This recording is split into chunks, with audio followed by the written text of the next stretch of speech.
Problema 12.30. Então, na figura 12.46 ao lado, suponha que o comprimento L da barra uniforme seja de 3 metros e seu peso seja de 200 N. Suponha ainda que o bloco tem um pesão aí, 300 newtons, e que o θ aqui seja igual a 30 graus. O fio ele pode suportar uma tensão máxima de 500 newtons. Aí a pergunta é, qual é a maior distância x para a qual o fio não arrebenta?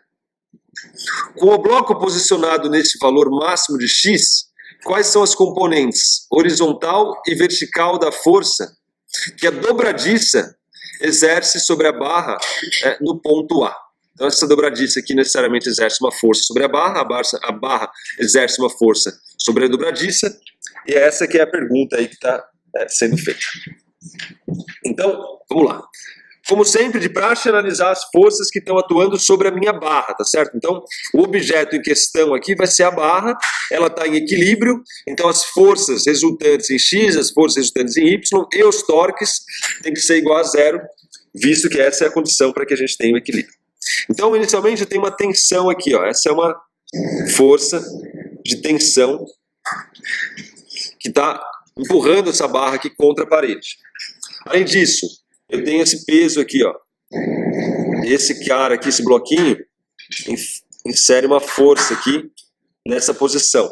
Eu tenho o próprio peso da barra, que também exerce uma força aqui na direção menos y. E o que mais? Aí você fala, não, acabou. Não pode ter acabado, né? Porque só esse cara que é tensão exerce uma força para a esquerda, tá certo?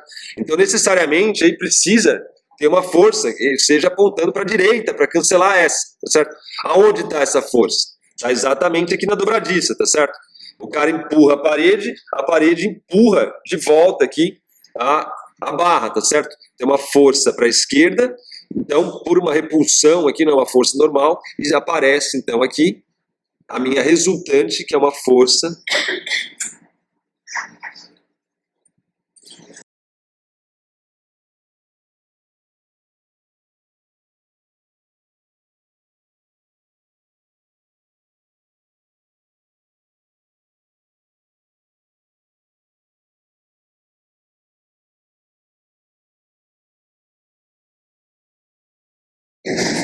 de reação aqui apontando para a direita aqui, exatamente onde está o meu ponto A. Agora pronto, agora a gente tem todo o conjunto de forças aí que estão atuando aí sobre a minha barra. Então eu vou, como usual, decompor as forças nas componentes y e x. Essa aqui já está na componente x, essa aqui já está na componente x, essa aqui já está na componente y. Falta só analisar a minha tensão aqui. Então a tensão ela tem uma componente, eu posso decompor ela numa componente em y e numa componente em x. O seno de θ está relacionado ao cateto oposto, então essa aqui é a minha t seno de θ. O cosseno de θ está relacionado com o cateto adjacente, né, que está então relacionado a essa força aqui. Essa aqui é a minha t cosseno de θ. Então, está resolvido aí meu problema, tendo todas as forças aí que eu preciso para poder calcular. O que ele quer é saber qual é o x máximo, tal que esse fio não arrebente, sabendo que ele suporta aí 500 newtons. Então a gente tem a tensão aqui que a gente vai inferir. O que a gente só precisa calcular é o x. As massas são dadas e tudo mais. Então a gente pode fazer isso aí calculando o torque em relação a esse ponto A aqui, ó. Então, em relação a esse ponto A, a gente tem algumas forças que inferem um torque. Então, essa força aqui infere um torque, essa força aqui infere um torque, e essa tensão aqui também infere um torque. Essa componente não infere um torque, né? Porque ela aponta aqui na direção paralela ao raio, tá certo? Ao braço. O braço, né, dessa tensão aqui é um vetor que sai daqui e aponta aqui, tá certo? E essa força aqui, essa tensão é paralela a esse braço. Então ela não exerce nenhum tipo de torque nessa barra. Bom, o peso do bloco é de 300, então essa força aqui é 300. O peso da barra é 200, então essa força aqui é 200. E aqui a gente tem uma tensão máxima, né, que é o que a gente quer, que é o nosso Tmax aqui, que eu vou chamar de Tm. que a gente sabe também que vale 500. Então, analisando o torque em relação a esse ponto A aqui, eu vou ter o meu X, que no fundo é o meu X max, né? Que multiplica 300,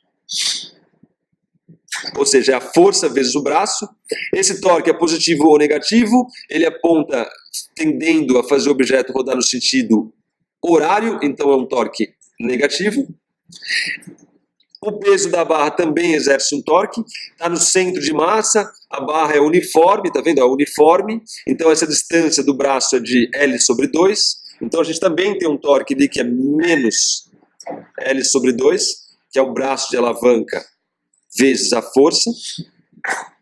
Então esse é o torque proveniente dessa componente. Os dois negativos, porque inferem um movimento no sentido horário, que por convenção, né, regra da mão direita, etc., você tem um torque negativo. E essa componente aqui, o T seno θ, infere o meu torque positivo, que vem a cancelar os outros dois. Então eu tenho mais T seno de θ, que é a magnitude da força vezes o braço de alavanca, que vale L, que é o tamanho da barra total. E isso aqui tem que ser igual a 0. Eu tenho L, a tensão é a minha tensão máxima, que é 500, eu tenho o ângulo θ, então aí ficou fácil calcular o Xmax. Se você fizer as contas, você vai encontrar aqui o meu Xmax, então, nada mais é do que o TM é 500, 500 vezes seno de 30 graus, vou pôr em evidência aqui o 3 metros, esse 200 dividido por 2, eu vou pôr 100, então vai ficar aqui menos 100. Isso tudo que multiplica L, né? O L vale 3. Isso aqui tudo dividido pelo 300 aqui. É uma álgebra básica, basta fazer as continhas aí. Se você fizer essas continhas, você encontra que esse Xmax é igual a 1,5 metro. Além disso, ele pergunta quais são as componentes B horizontal e vertical da força que a dobradiça exerce no ponto A, tá certo? Então, basicamente, o que ele está querendo é saber quanto vale a minha força Fx e a minha força Fy. Note que aqui, ó, eu só desenhei essa força aqui na componente horizontal, mas é natural que ela também tenha fazendo uma força para baixo aqui, né? Visto que ela está presa na parede, e a resultante aqui é uma força para cima aqui, ó. Acabei não pondo ela porque quando eu fui calcular o torque em relação ao ponto A, ela não contribui, certo? Mas você tem uma resultante aqui para cima nesse ponto. Então, você tem que estar parafusado aqui, né? Se não tiver parafusado, ela escorrega, não é isso? Então tem uma força para cima, apontando aqui. Essa é a componente horizontal que ele pergunta. Aqui é a componente vertical que ele pergunta. Como é que a gente calcula isso? A gente pode calcular levando em conta as outras equações de equilíbrio. Você tem que a força resultante em x tem que ser igual a 0. E você tem que a força resultante em y tem que ser igual a 0. Em x, a gente tem essa componente aqui que eu vou chamar de fx. E essa componente aqui que é t cosseno de θ. Então, a componente horizontal nada mais é do que fx menos t cosseno de θ igual a 0, o que implica que fx é igual a t cosseno de θ. Isso aí dá, se você fizer as contas, 433 newtons. A componente vertical, agora eu tenho aqui essa força que eu vou chamar de Fy.